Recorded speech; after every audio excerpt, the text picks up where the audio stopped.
NBC5 investigates. Lawmakers in Illinois are formally announcing legislation aimed at closing a loophole that they say allows people charged with secretly videotaping children to evade registering as a sex offender.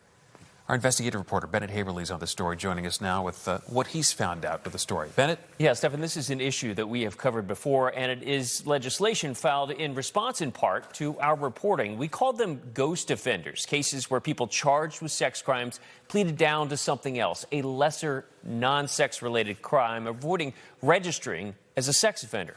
Well, this new bill takes direct aim at those accused of secretly videotaping children. Former Chicago Public Schools teacher Elliot Knott was arrested in 2016, accused of secretly recording colleagues at Ogden Elementary on Chicago's Gold Coast. Records from a civil lawsuit show Knott confessed to a therapist he hid a motion-activated camera in a faculty bathroom and pointed it at the toilet. The therapist notified Chicago police. Knott was fired and charged with multiple counts of unauthorized videotaping and one count of child pornography because his camera also recorded a special education student using the bathroom.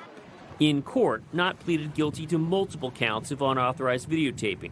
The child porn charge was dropped. 1.5% of people arrested for sex crimes in the city are found guilty of a sex offense.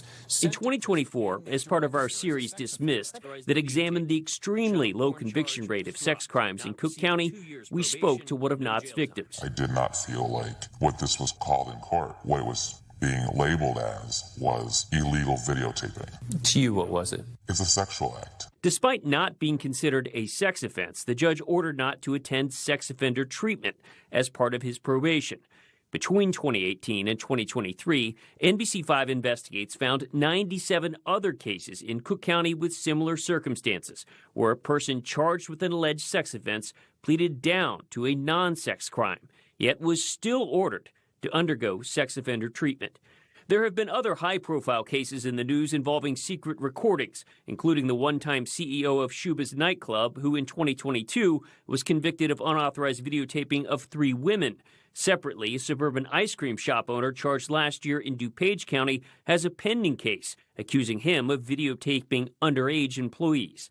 This new bill, introduced Thursday, aims to close what lawmakers consider to be a loophole and would require people convicted of unauthorized videotaping of anyone under the age of 18 to register as a sex offender, if that offense is proven to be sexual in nature. I felt that there was a gap or a loophole in the law that we needed to address so that children that have had something like that happen aren't forced to testify and be further traumatized, but that the act of videotaping children for sexual purposes should be a sex crime and that that individual should have to register so that the community knows and that we don't have children not protected. Now, we spoke to Knott's attorney today. She told us that unauthorized videotaping is not considered a sex crime. Well, State Senator Darby Hills argues it should be. That's why she is putting forth this legislation. By the way, we reported on this before, but Knott was rearrested in 2024 on an exposure charge involving children. He was convicted in one of those cases, sentenced to 5 years in prison, and will eventually have to register as a sex offender, according to court records.